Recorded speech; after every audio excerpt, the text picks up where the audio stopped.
We interrupt our normal program. Normal broadcasting will now be discontinued for an indefinite period.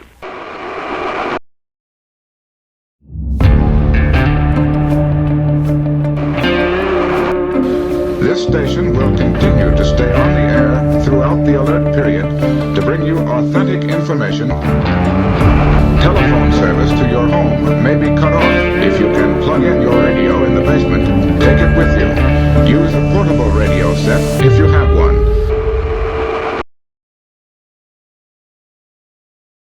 In the previous video, I made this 20-meter dipole antenna, and the intent was to build something lightweight that I could take with me on hikes. And I've been testing it out, and I'm getting around 1:9 to 2:2 SWR, which is fine because I can use my radio's internal antenna tuner to get the SWR down even lower. But I think I'm about done testing, and I'm ready to try deploying it out in the field. And so I'm going to take it with me on a hike today to Mount Rose, which is near Lake Tahoe. And it's this area right here on the map. But there's a waterfall along the way to the summit, and I'm not sure if I'll make it all the way to the summit or not. That'll be kind of a game time decision, but I'll either set the antenna up there at the waterfall, or if I decide to press on to the summit, then I'll do the rest of the video there. But this will also be an opportunity to test out some other gear that I have. I've got this Garmin GPS handheld that I'm going to be testing for the first time, and I'm going to bring my Kenwood D75 handheld, and my HF rig's going to be my Shigu X6100. Anyway, I'm going to get packed up and hit the road, and I'll see you out on the trail.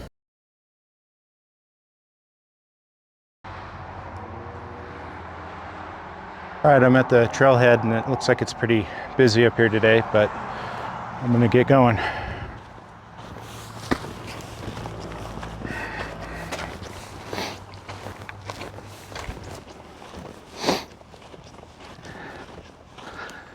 There's a nice shot of Lake Tahoe.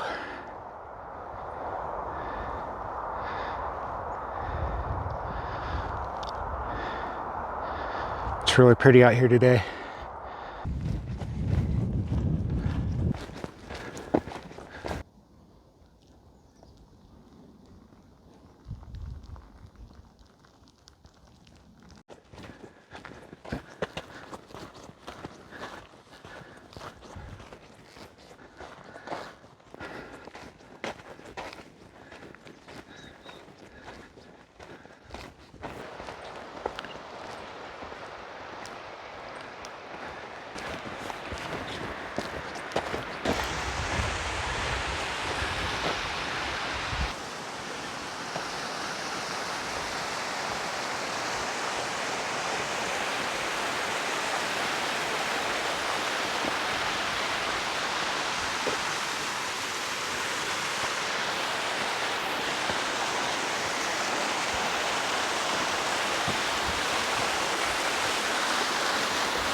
I made it to the summit, and I am tired. And that was a lot of gear that I carried with me, but it was worth it. It's a beautiful view up here. It's not as windy as I thought it was going to be, but I'll show you what it looks like. Over there's a view of Reno, and if I pan all the way over here, that's Lake Tahoe. All right, I've got some traffic on 20 meters, and I'll show you a wide shot of my antenna.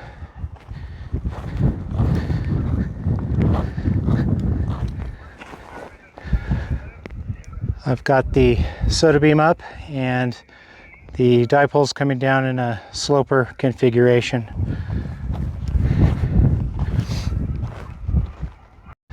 I'm pretty pleased with how it turned out. This is a pretty good little lightweight setup, and I was able to deploy it very quickly. It just took me a few minutes to get this all set up and going. But I think I'm gonna eat the lunch that I packed real quick and have some water and start my way down, because it's getting late. And I'll try and get some footage of the journey home.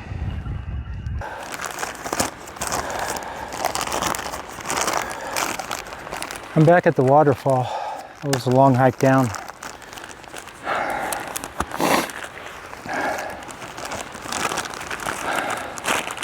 I used all my water,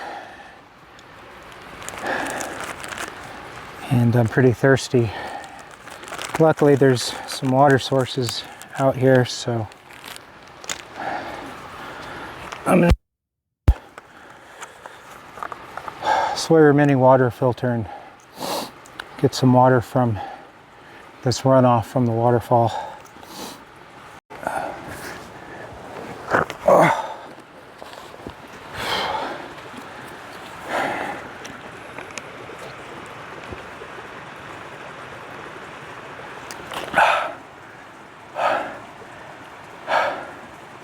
That's much better. I packed as much water as I could carry, but it's really just never enough. But I knew there'd be some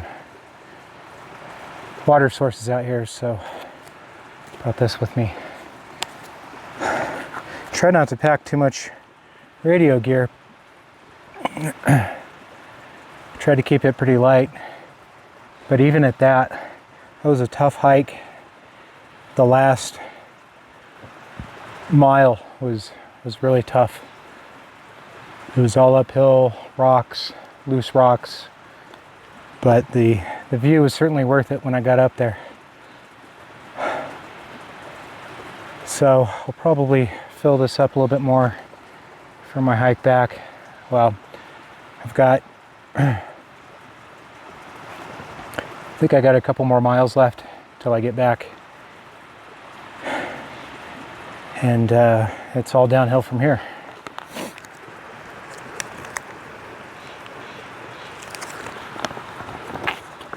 Let me get some more water and I'll start my way back. That water was just what I needed.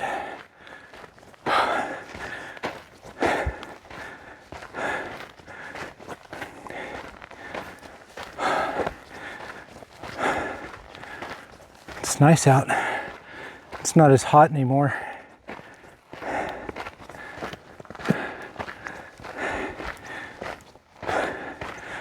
Pardon me for not looking directly at the camera, but I gotta kind of watch where I'm going. There's a lot of rocks in the way, and I don't want to trip.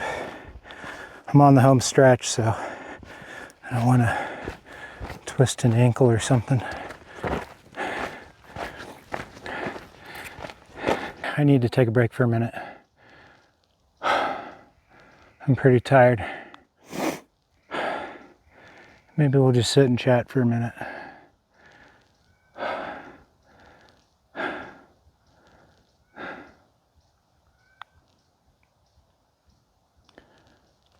It's quiet out here, it's peaceful.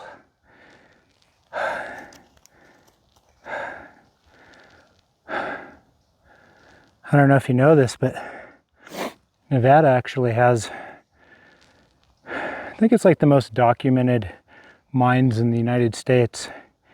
And there's approximately like 200,000 of them. I saw a Las Vegas Review Journal article about it, and they said somewhere around 300,000, but I'm not sure if that's really accurate. Most of the information I've come across mentions 200,000, so I guess we'll stick with that number. But the reason I bring it up is because occasionally I'll come across one of those urban exploration videos, and in some of them they go exploring abandoned mines, And I think those videos are pretty interesting, but I don't think I would do it. That's a situation that could probably turn deadly pretty quickly. Some of those mines have poisonous gases, which could cause you to become dizzy and pass out from insufficient oxygen. I guess also, the age of a given mine poses a risk too. Some of the stuff I've read, I think mining started in Nevada in somewhere around like the 1850s or something. And so I guess depending on which mine you might be exploring, you could be in one that's like fairly old. And I think, possibly even a minor disturbance could maybe trigger a cave-in or something. Not to mention you could come across what you think's a pool of water, but it's really a hole in the floor, and then you fall in. And depending on how deep that goes, that could be a pretty fatal fall. Of course, I don't want to discourage anyone from having an adventurous spirit or anything. But if you do go exploring or hiking, always tell someone, where you're going, when you're going to return. I told, of course, my wife and a few friends where I was going. It's always a good practice.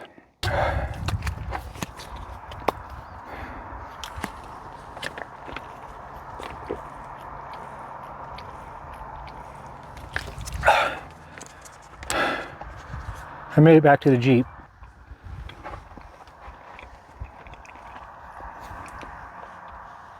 Well, what I learned today was that my antenna works, so that's good. Pretty happy about that. I was able to get it working on 20 meters as intended, so I'm really happy that worked out. But all the gear is cool and all, but I would be remiss if I didn't talk about a couple things I do keep in my pack with me on a regular basis, and I'll show you that now. Really, the three most important items in my bag today were this water filter, because I ran out of water. Like I said, I packed what I could carry, but you can never really carry enough, and I did run out on the way back. The next thing is first aid kit. It's just my boo-boo kit with band-aids, and then I've got one with a tourniquet and bandages, and that's usually what I try and travel with. Those three items go with me everywhere. Anyway, I know this video is primarily about an antenna that I built, and I'm glad it works and everything, but if you guys are going to go on adventures or anything, make sure you pack a decent first aid kit. I see a lot of people who do videos, and some of them talk about it, but it's important to make sure you pack that stuff with you. Anyway, I'm going to pack it up here because I'm exhausted and I'm ready to go home. So catch you on the next one.